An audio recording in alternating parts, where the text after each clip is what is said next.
It's time for Jaren Hall to be the starter again for the Minnesota Vikings. After the injury to Kirk Cousins earlier on this season, everybody was excited when Jaren Hall was announced to be the starter. That first game Mhm. after Green Bay in Atlanta. And after the first couple drives, things looked good. We saw a lot of promising stuff from Jaren Hall, a couple nice throws, movement in the pocket. And we thought, hey, maybe we have our guy. Then the rookie mistake, trying to dive into the end zone, gets the concussion, misses the next couple games. Obviously, Josh Dobbs comes in and starts, looks good for a couple games. Mhm. Josh Dobbs then gets benched, and then Nick Mullins comes in. And Nick Mullins, basically what we saw from Nick Mullins is what we expected to see from Nick Mullins, right? Risk taker, has a good enough arm, was actually able to move the offense consistently. But at Right. the end of the day, as it was with Dobbs, way too careless with the football. I mean, 6 interceptions in the last 2 games Right. is borderline inexcusable at this point. Big reason why we didn't pull these last 2 out. Big reason why we're 7-8, and a big reason why this team is on the outside looking in as it comes to the playoffs. Yeah, dude. And yeah, I agree. I mean, it's interesting because it'd be interesting to see what would have happened if Jaren Hall just never got his concussion. If that happened, I mean, if he played well for that entire game, I think it'd probably be no question that we would have kept rolling with him, which does make it a little surprising to me that's taken this long for us to even think about bringing him back as starter. I was always Team Hall. There's a lot of people who was Team Hall, even after that first game when Dobbs did take over. I was still like, I would have preferred Hall just because mostly, I mean, the same thing as right now is it's kind of like it is going to be, you want to know what you have in Hall and you kind of know what you have in Dobbs. At the time when Dobbs did do that, it was a lot of people were like, well, what if he is that guy or whatever, even though the chances are really slim for a guy to be around 6 different teams and then be a journeyman and end up being a really good player, kind of like Kurt Warner was. The chances were really slim. There's a lot better chances that Jaren Hall could possibly be that guy. There's also a big chance that Jaren Hall isn't going to be that guy, and probably a better chance that he isn't. And there's probably a better chance that he is going to be what people thought, which is hopefully a high end backup at some point in his career. And it could be the same thing as now, but we don't know that for sure. And he could be the best option because the thing with him is he does have, I mean, he has enough abilities that you want from a quarterback. I mean, his arm is strong enough. He has good accuracy. He makes smart decisions, and he is mobile. So he kind of has that. Like when you have Dobbs out there, you're not really getting any of these like deep passes down, but you're getting all the mobility you want in the world. And then with you're getting some bad decision with Dobbs for sure, a knack of turnovers, and with Nick Mullins, you're getting, like you said, like you get the arm, you're able to move the ball down the field with his arm, but then every other drive is a completely different story. One drive, he'll get the ball down in 3 plays and score a touchdown. The next one, 3 plays, throws an interception. And that's something that you won't get with Jaren Hall, but you also don't get the mobility out of Nick Mullins. And I think with Hall, you kind of get the best of both worlds as far as it comes to Dobbs and it comes to Mullins, with some mobility. I think you're going to see a better overall passer out of Hall than you do with Dobbs. And ultimately, though, is at this point in the season, you just can't have the mistakes. Because I liked what we saw from Nick Mullins at times. Like, it is like, man, if Nick Mullins, wasn't such an up and down roller coaster type of thing, it would be great. Like, I love the mentality. In my opinion, I think that's what Kirk Cousins misses.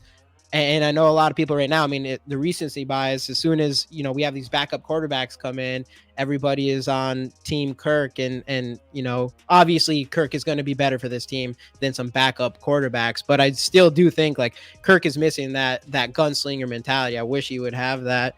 But also Kirk in that scenario throws the ball to Brandon Powell, who's able to move us forward instead of throws the interception to Justin Jefferson in the end zone. But I definitely do get probably. But in the playoffs, in my opinion, like you got to be able to have that in you.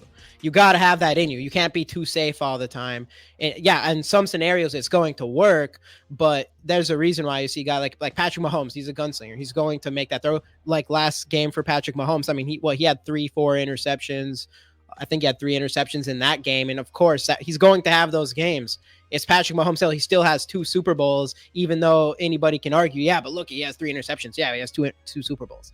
I think that's an important part to play quarterback. But this isn't about Kirk Cousins. This isn't about Kirk Cousins. Easy to talk about Kirk Cousins in this scenario, but this is about Jaren Hall.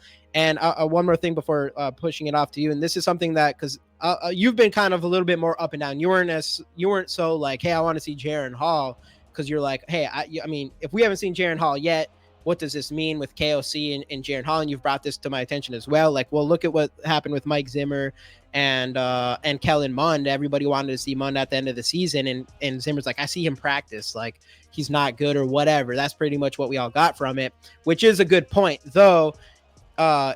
In my eyes, I mean, you're still putting who was it? Was it Mannion at the time? Is that who came in and ended up playing? I believe so. So it's like, all right, so you're putting Mannion in, he's not that guy anyways. So yeah, Kellen Mond might come in and he sucks. But we want to see. And yes, he's a coach. I do think Hall's a different scenario than the Kellen Mond thing, because at KOC, it does sound like KOC likes Hall, and he did give him a chance to be the starter, even though, Nick Mullins was on IR and we just got Dobbs. So, I mean, he kind of felt like he had to a little bit.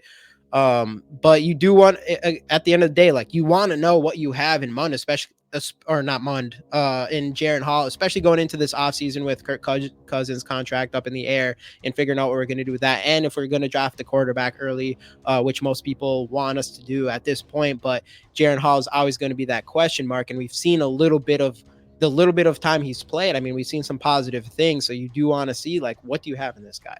Right. And I guess when you look at the Kellen Mond situation too, I mean, the reports did come out afterwards that basically the entire scouting department told Rick Spielman not to do it, and he kind of went and did it anyway. So it is what it is there. But and obviously with this one though, like Kwesi and Kevin O'Connell were both in agreement that they want to take Jaren Hall, and Kwesi and Kevin O'Connell they even traded up to get him, and Kevin O'Connell had mentioned like they like what they saw in him and they think they can get something out of him.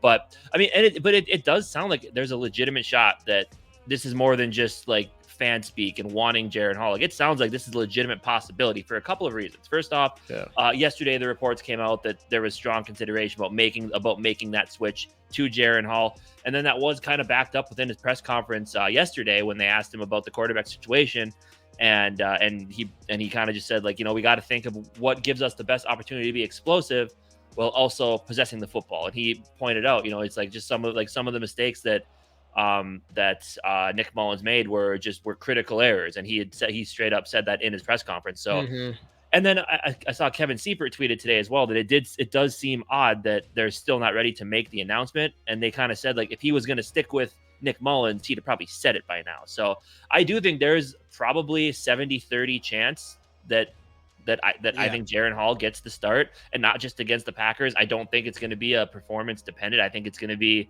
you got the last two games to show us what you can do out here.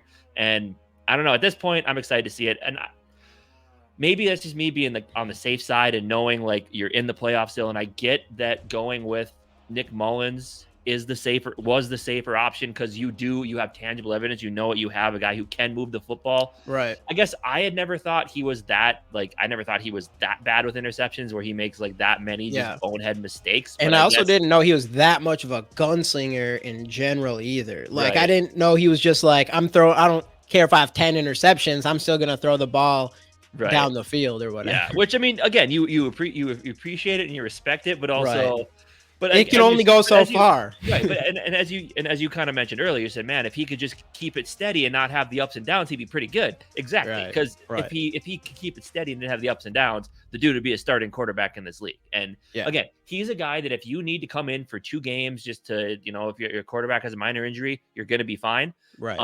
But if you need him to start half a season, this is exactly what you're going to get. There's going to be some high highs, 400 passing yards. What did he have? 2 touchdowns against the Bengals and 2 this last week as well. You're gonna have that. You're gonna have the highs, but then you're gonna have the back-breaking red zone interceptions, the game-ending interceptions.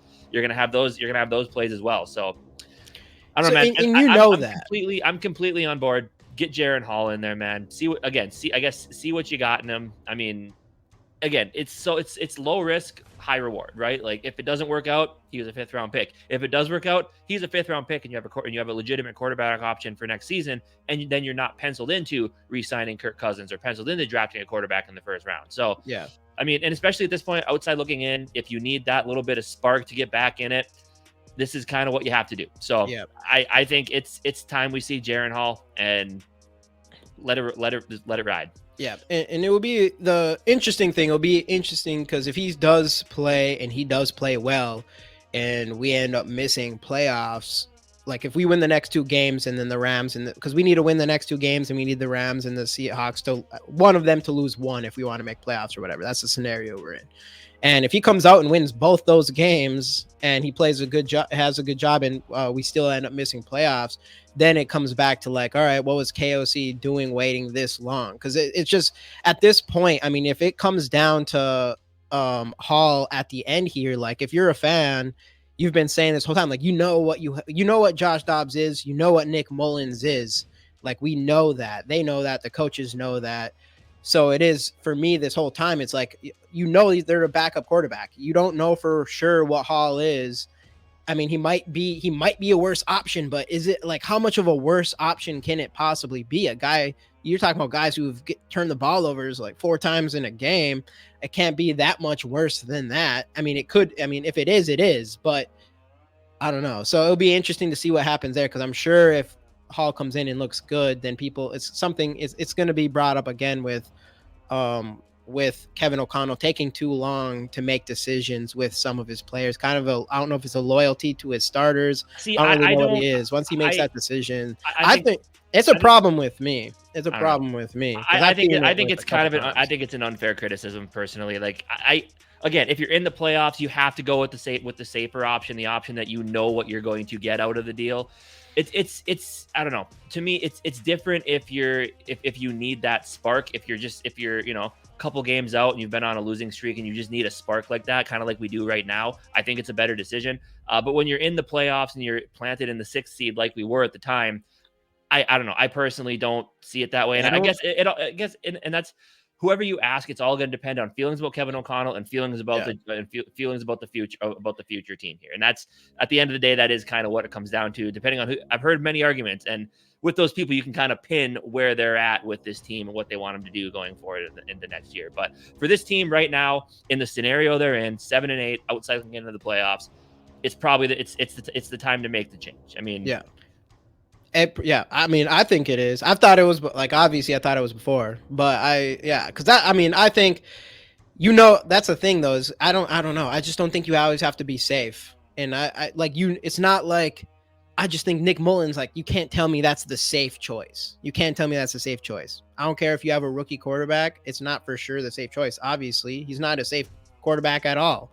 And he's a backup. Like, I don't know. There's a reason why he hasn't been on a starter on a team. Same with Dobbs. So to me, I'm like, is that a safe choice? That's a scared choice to me. That doesn't sound very safe. I think like I would not be surprised if Jaren Hall as a rookie is the safest choice out of the three quarterbacks. I guess what worse? How much worse can he do? Throw 5 interceptions? I mean, at the end of the day, it's all up for debate, depending on how you feel about the quarterback situation in the future of this team. But I guess time will tell. Time recording this, the decision hasn't been made yet. I mean, I would assume that we're gonna get the call tomorrow from Kevin O'Connell at his press conference, and I guess time will tell. Yeah. At the end of the day, it's just this team needs some sort of a spark, and I mean, outside looking into the playoffs, whether you get in or not, at least you'll kind of know what you have, and you can start seeing what you have in the cupboard for next season and seeing what you need to add as it comes to the NFL draft. So be interesting to see what direction Kevin O'Connell takes. So we want to know what you guys think. Drop your thoughts on the quarterback situation down in the comment section, and see you guys next time right here on the GG Sports Podcast. Skol Vikes.